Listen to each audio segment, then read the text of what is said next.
Hey everybody, before I get started, I just want to mention a couple of ways that you can engage with me on a more personal level. I have a few avenues set up and I keep focusing on one, and I figured why don't I make a short little video talking about all of them real quick before we get into these episodes. So first thing, Patreon. There's a link in the episode description, in every episode description to the Patreon, as well as a video on the feed called Major Announcement that has all the details of what each tier offers and how much they cost. I implore you to check that out. I offer a lot of cool shit for my patrons.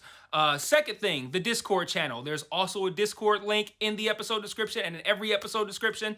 I have multiple channels set up there for each show that I'm covering, and it's a great way to just engage with me. I have a channel set up for MMA talk as well. I'm a big MMA fan, so if you're an MMA fan, you can check that out as well. There's a link to the Discord in the episode description. And then lastly, the Facebook and Twitter. Social media. Follow me on there. I post news on there. When I say news, I mean like, hey, I'm stopping covering this show. Hey, I'm starting covering this show. Let me know what you think about this. I do live watches of things on Facebook where like I'll check in and say I'm watching so-and-so show, and then I'll like live comment while I'm watching it, and that'll be cool if maybe you watch that show too and you want to watch along with me, or you're watching it later and you will see my thoughts, which are usually pretty entertaining because I'm usually pretty high when I'm writing them. So check out all those links in each episode description, and let's talk about this episode. Peace. One mic, one mic. Yeah. All I need is one mic. One mic. Yeah.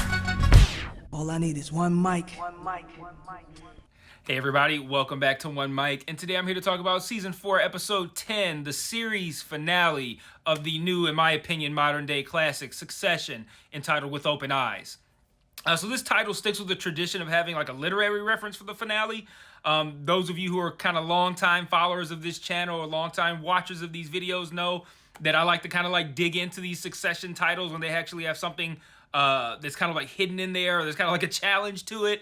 And there's been plenty of times where I've read poems for you guys that have been based off of Succession titles. No, I got that in reverse. Succession titles have been based off of poems that I've read to you guys, and this is no different. So this With Open Eyes title is a reference to a I don't even know if this is if you call it a poem. I don't know. It doesn't fucking rhyme. I don't know anything about literary shit. If I was on Jeopardy, I'd be terrible at the literary stuff. But it's called Dream Song 29. I'm gonna read it for you in its entirety. It's not terribly long, and then I'm gonna give my thoughts on how I think this work of literature ties into this episode. So it starts. There sat down once a thing on Henry's heart so heavy. If he had 100 years and more, and weeping sleepless in all them time, Henry could not make good. Starts again always in Henry's ears, the little cough, somewhere, an odor, a chime. And there's another thing he has in mind, like a grave Sienese face 1,000 years would fail to blur the still profiled reproach of. Ghastly, with open eyes, he attends blind. All the bells say, too late. This is not for tears, thinking. But never did Henry, as he thought he did, end anyone and hacks her body up and hide the pieces where they may be found. It's like you think Henry did something like, Henry, what do you feel so bad about? I might have hacked up a bitch. Anyway. God damn, Henry. He knows he went over everyone and nobody's missing. Often he reckons in the dawn them up. Nobody is ever missing. So that's the poem that features the little the episode title, the With Open Eyes portion. So sounds to me like this Henry guy thinks that he did something terrible, hacking up a body to bits and putting it where it can be found. I don't think he put it where it could be found. But he can't shake the thought of it, the guilt of it. It says like something like all the bells remind him or something like that. And then at the end, it seems like he realizes that he didn't do that at all. He didn't hack up anybody's body. Nobody's missing. And that, to me, that sounds like Kendall, right? He did something terrible. He hasn't been able to shake the guilt of it. And by the end of the episode, what's he doing? Pretending like he never did it in the first place. So, while I do believe that this finale is mainly about how well these kids could have operated as a team if they get out of their own way and stop being so focused on self and hurting one another and become serious people. I've really latched on to the "you are not serious people" line from Logan because it so perfectly defines these kids. But like I said, while I do believe it's about all those things, I think it also is about Kendall specifically to a fairly large degree. Not necessarily like, it's about Kendall, but I do feel like there's a lot more of a focus. Like the kid that's focused on the most is Kendall in this episode. And this whole time, Kendall's never truly wanted to sell the company anyway, right? He's always wanted himself at the top. I loved how in this episode, regardless of how you feel about Kendall, I think it's difficult if you're an objective person to refute any of the points that he made about why he'd be good for the job. Like, he did an incredible job of selling himself for this role, including the fact that he just wants it the most. Like, I think that's true. It's a subtle thing, but I've always felt that as if Roman and Shiv wanted to succeed Logan just for the title, like just to beat the other 2 or 3, however amount of kids you think they're competing with. I feel like they don't count Connor, so I kind of don't either. But they don't particularly care about the job itself and the running of Waystar Royco. But I felt like Kendall always did, and I always felt like he was the best suited for it. And then he often performed as such. Like, yes, in his personal life, Kendall was a colossal fuck up, and he would say, I'm saying was like he's dead, but like the show is over, so that's why I'm saying was. But he would say weird shit, and he was generally kind of corny, seemed out of touch, like somebody who's trying to be to connect with an age group that is significantly younger than him. But whenever business decisions had to be made or someone was needed to step up in that sort of capacity, I feel like Kendall always performed, and he seemed to have the most comprehensive knowledge of the business, of the markets, of how this kind of shit worked. Like, he just seemed just to have the aptitude for it. So, while this episode and this show, I think, is very much about the kids and their collective non-seriousness, it's also something I think of a tragedy story for Kendall, as he always felt like he was cut out for the job. More often than not, he performed as someone who was cut out for the job, but he's ultimately thwarted because of what he did that he can't shake the guilt from with his whole Henry ass. He can't shake the guilt of he didn't chop anybody up to bits, but I mean, he's responsible for a dead person. But do you think Shiv really meant that anyway? Like the whole thing about not thinking that he's good for it, how he killed somebody. That to me, that just kind of felt like, say whatever bad things you could say to hurt Kendall in order to justify your illogical behavior in this moment. Like, I don't really feel like she just all of a sudden realized the truth. Like, oh, Kendall wouldn't be good at this job. No, I think it was her inability to just, like I've been saying, I think these kids just struggle with getting out of their own way, and she just couldn't resist. Like, she just had to, like, fucking thwart the shit. She couldn't see Kendall win. Like, I don't think she truly believed anything she said about him being unfit for the role. She just couldn't shake her distaste for seeing one of her brothers win, so she had to thwart it. That's my opinion anyway. But I think, obviously, the motivations of each character are very much open to interpretation. But I'm not even necessarily trying to paint Shiv as the bad guy here. None of them could get out of their own way. Like, if it was gonna be Shiv, I could see Roman and Kendall doing the same thing, BSing through some reason why she's unfit as well. But I've gone off on such a tangent just from talking about the episode title, so let's rein it back in and talk about this episode. And we're not gonna spend a ton of time here, just kind of bullet point hit everything that every story that needs to be discussed that concluded here in the finale. But first, just overall thoughts. I thought this was an outstanding finale that on its own was a great episode of television, but also felt like a fitting ending for everyone, despite the end result probably not being on anyone's bingo card. Like I'm referring specifically to what happened with Tom. There were cruel and hurtful moments. There were funny moments. There were heartfelt moments. All of these things are hallmarks of the show. Like, they've been present throughout the show's entire run, but very rarely, if ever, were they all present in one single episode together. So it was nice to get all of those things collectively in a series finale. And then, of course, there was tension. Oh my, was there tension, as only this show can do. And in essence, Succession ended the only way it could, by performing at the highest level in every way possible. Like, all of the things that it's good at, the cruel and hurtful moments, the funny moments, the heartfelt moments, the tension, all of those things that this show is known for, it hit all those marks at the highest level. And I would have never expected anything else. This was exactly what I expected of Succession, an incredible episode, a fitting ending, and a show that I think is going to go down as one of the all-time greats. But let's talk about this episode. So the episode opens with the stakes laid out right away. We hear over the radio that the regulatory shit is off the table and the vote's happening. So Kendall's told that he does not have the votes, but of course, in genuine Kendall fashion, he insists that he can make it happen. And his sheer faith and will in this episode, I think, is interesting too. Like, he talks at the end, well, he screams at the end about how much this means to him.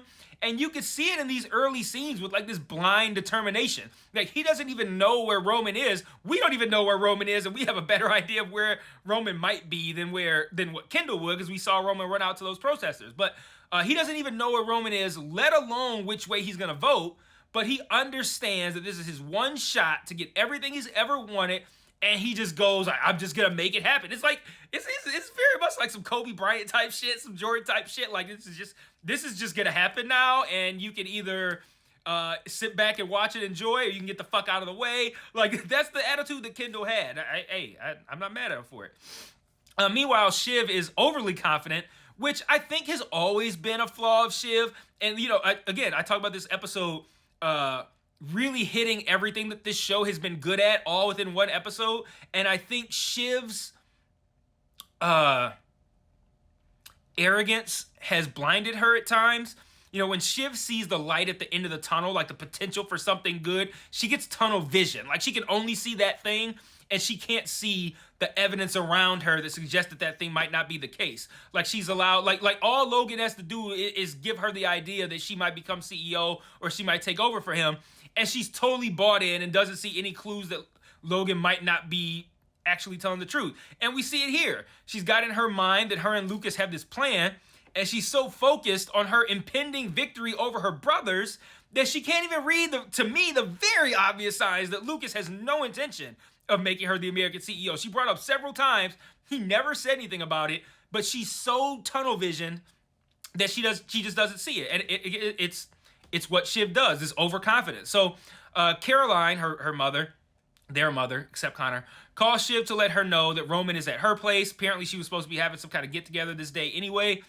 Kendall finds out as well, and now they're all there together for the first of what we all should have known would be several interesting interactions between the three main kids. Side note, I wonder too if oh gosh, I'm blanking on his name. My man who plays Connor, Alan from Ferris Bueller. Fuck, Alan. Fuck, I don't know. No, fuck, I don't know. But I wonder if he feels any kind of way about Connor's decreased involvement as this final season has progressed. Like, I thought the Connor running for president storyline was going to play a much bigger role than it did. I don't know. I just randomly wonder, because like, I feel very comfortable in saying when I say the kids, that you guys all interpret that as Shiv, Roman, and Kendall. And like, for me, that feels kind of like, I don't know. I feel like I'd feel away if I was literally the fourth kid, and like some fuck ass on YouTube doesn't even count me as one of the kids. I'm talking about like Connor's real. But of note, prior to this scene where Caroline lets Shiv know that Roman is at her place and they're all there, Shiv seemingly tries to make one last ditch effort to salvage her relationship with Tom, which he seems to rebuff, which is going to come back into play at the end of the episode. So while Shiv taunts her brothers over her impending victory, Tom is having dinner with Lucas, and he's trying to sell Lucas on keeping him around. And instead, well, not instead, but in addition to this, we get another reminder, on top of what he's done with Ebba, just how much of a gross scumbag Lucas is. He tells Tom that not only does he want to fuck his wife, but he thinks she'd go along with it too. Like, it's one thing to be like, I don't know if I can make her CEO because I'm too busy trying to fuck her. Like, okay, you're already like a scumbag at that point. But you're telling the woman's husband that not only do you want to fuck his wife, but you think that she'd reciprocate? Like, and I don't think Lucas is doing that because he's an asshole. I think Lucas is he's literally like missing some shit in his brain that makes him understand that he shouldn't say shit like that. I don't know, maybe he doesn't give a fuck. I don't know. He's a Skarsgård. He probably says that shit in real life. And then just when you think the conversation couldn't get any more misogynistic, Lucas says that because he wants to fuck Tom's wife, he figures it might be wiser to put the guy who put the baby in her in charge rather than the baby lady herself. And I don't know, that just that just made my skin crawl, like, rather than the baby lady herself. Like, the fact that Tom, who will consistently tell you himself that his skill set is minimal and his best attribute is his ability to eat shit, is chosen to be CEO over his far more qualified wife because she's pregnant and the impending owner wants to fuck her. And he only looks at her as the baby lady, which she's infinitely more qualified to do this job than Tom. And he just does it just because, yeah, Tom, you got this incredibly qualified woman pregnant. Well, as a man, therefore you are more suited for this role. It's like, man, Lucas and Roman had really bad episodes here. But after this meeting and a quick convo between Greg and Tom, Greg uses a language translator app to eavesdrop on a convo between Lucas and his right-hand man, whose name I'm not remembering right now, where he says that he has no intention of making Shiv the American CEO, which should have come at surprise to none of you. But the kids are having dinner with Mom, and Peter comes to like pitch some shit to the kids. I don't know what the fuck that was about. Kendall understandably walks off in disgust, like, why are you even here? But this is when he gets the call from Greg that informs him of what Greg heard via the app, the whole thing about Shiv not being the CEO. And Kendall then returns to Roman and Shiv and tells him it's not going to be Shiv, and that Lucas is talking to other people like Lawrence Yee. You remember him, I think, I don't even know if we saw him in season 3. It might have been season 2. That same actor was really good on Rabbit Hole this year. But once Shiv finally accepts the truth, they pivot toward just blocking the sale as a collective group. The three of them plus other members of the board. They're told they need to have a clear plan, leadership in place. And after Kendall easily makes the best case for himself, because again, Kendall has the best case. I'm sorry, you like Shiv all you want, Kendall has the best case. And that's where they land, and that's why they landed there, because Kendall has the best case. He made so many good points in this scene about Roman not wanting it, but not being able to admit it. He says, like, unobjectively, anybody would agree that it should be him, which I'm sitting there like, yeah, I agree as well. Like, not saying he'd be good at it or that he's fit for the role. I'm just saying he's the best choice of the three. That's all I'm saying. And this leads to a great scene where after the kids seemingly no longer have the burden of succession hanging over their heads, they can have fun in this kitchen. And they make Kendall a meal fit for a king, this disgusting smoothie with all kinds of gross shit in it. They said something about pickles, and it looked like she scooped something out with a spoon that was black. What the fuck kind of pickles is that? Roman goes down and gives head to Peter's fancy cheese. It's a wonderful scene. And it was dope seeing all of them have a good time together, especially when you know that's never how things are going to actually end up for them. They're very much a what goes up must come down kind of group. So, you know, like, oh, it's a very bittersweet scene because you're watching it like, oh, this is adorable. It's going to suck when somebody gets totally fucked within the next 10 to 15 minutes. And, the next day, they seem to be functioning as a well-oiled machine. They go to Logan's place, which, if you recall, Connor bought that place earlier this season for an obscene amount of money. I can't remember what the number was. It was ridiculous.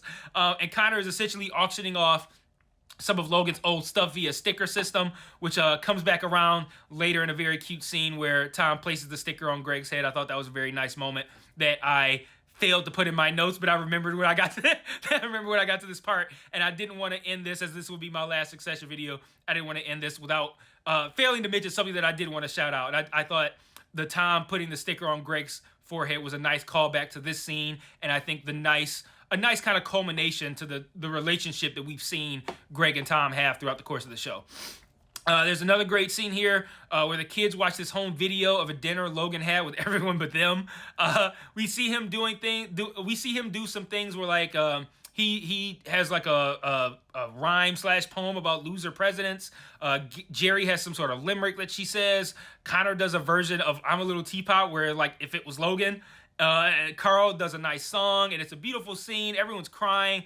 Everyone watching it is crying. The three kids, they're all watching it crying, and they just had to be watching that. Like, the one time he's nice, we weren't even there. But, like, you know, Shiv, look at all the, you know, she talks about how it felt when he shined that light on you, that warmth, and she had to be watching that. Like, God damn, I can't believe I wasn't even there. But yeah, that was a beautiful scene. Tom later reveals to Shiv that he's going to be the American CEO, and she goes on the warpath. So does he. Tom